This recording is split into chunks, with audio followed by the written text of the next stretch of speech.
We're catching up with Krister again here. It was a while back that we talked to you the first time around, and this is such a fascinating project. You're bringing back an old Amiga project of yours to the present day with a fitting title, 1993 Space Machine. Can you just tell us that, for those who haven't seen or heard about the story, what's the story of this? Because it's a fascinating story, really.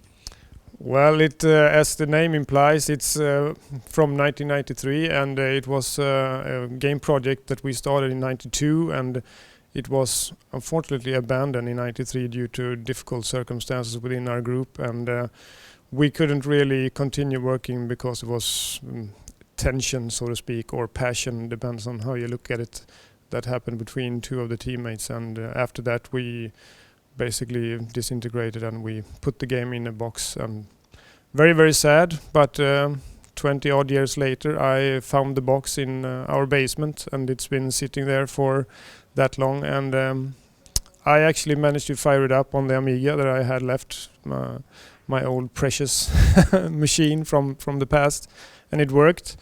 And I showed it to some people, and they enjoyed it, to my surprise actually.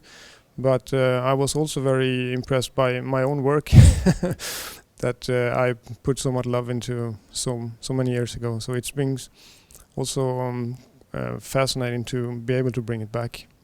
Such a different day and age back on the Amiga, making games. It's sort of come full circle, because now you can sort of be an indie again and sort of put your thing out there and things like that. But can you tell us a little bit about what that time was like, what you, as a team, how you were working with the hardware and what you were doing? And well, it was all passion, no planning, and we were so naive that we basically, when you're young, the world is your oyster, as you say, and that was especially true for this project. And we just wanted to make the best shoot 'em up game that we could possibly think of, and that we were quite often put down by the developers. Oh, this can't be done and this can't be done, but we found other exciting ways and ideas that we could pursue and perfect. So it was quite a reality check when we were trying to implement ideas and making the assets and so forth. But it was a very, very good learning experience for us as a development team, and we were completely fresh. We had never done anything like this before. We haven't done any major projects whatsoever. We had done basically projects at school, and that was the major accomplishments. So this was a tough challenge, but we were eager and hungry and full of energy. So and the machines, we had nothing else as reference, so it was basically you use what you have and make the best of it.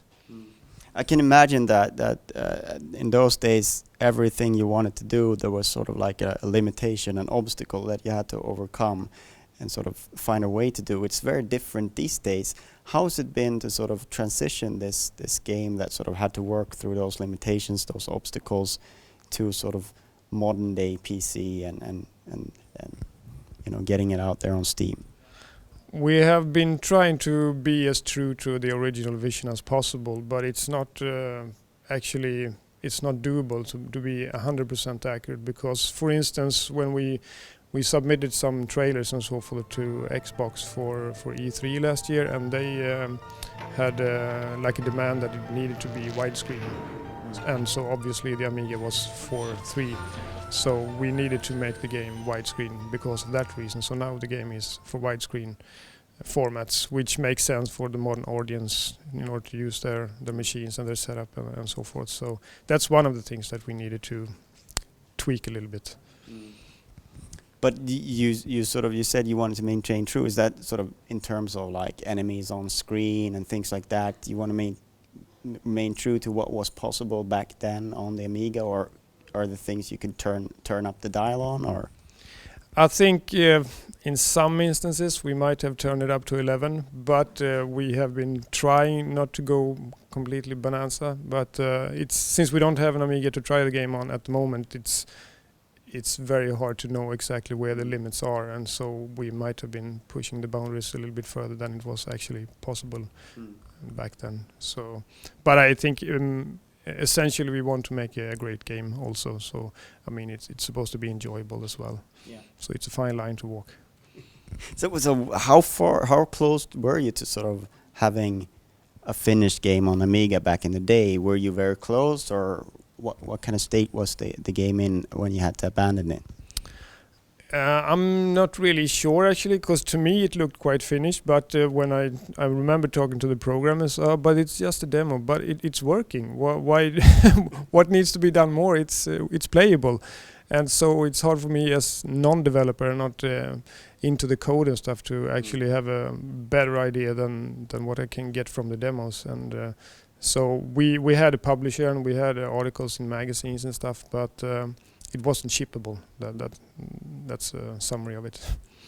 And back in those days, of course, you couldn't patch it at post launch either. It had to be done. Yeah, exactly. And I think that's both good and bad stuff of developing nowadays. You can get away with some errors and bugs and so forth, because you can always patch it later. We try not to do that, but obviously we will have some issues after launch as well, and we're trying to be prepared for it, and we have been testing now for a year or so.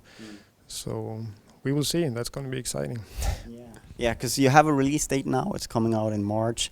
Can you tell us a little bit about sort of, because this has been a long process as well. It's not just been from the early 90s, it's been a long process since you decided to pick it up again and release it. Can you tell us a little bit about that process?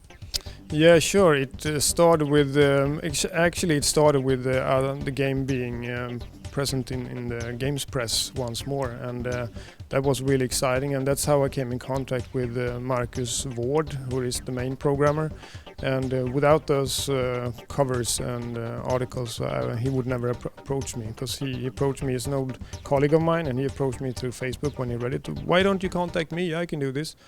Oh, great! Of course you should do that. So he started off, and then later on we realized we needed another developer. So Patrik Andersson joined, which is a colleague of Marcus, and they started to develop, and then I realized that we can do so much more, because in the beginning I thought I would try to do this on my own in some game design program or something, but now we have used Unity for like almost 2 years for this project. And in the meantime, Marcus, he got a son last summer, and that obviously affects the project, and we switched game engine from something called Stencil to Unity, and that took a bit of time. And then we decided, maybe we should shoot for the Xbox and see what we can end up with that. And so we have been working on that too. So all those things take time, and life comes in between sometimes. But also I really want the game to be as good as it can be. So I'm not sad that it took longer than expected. Actually, I'm quite glad, because we have been able to polish it so much more than we would have been otherwise. That would be an alternative title for the game, I guess. Life got in between. Yeah, maybe a suitable subtitle. It's going to be fascinating to play this game finally in March. Thank you so much for taking the time to talk to us. Great, thank you for having me.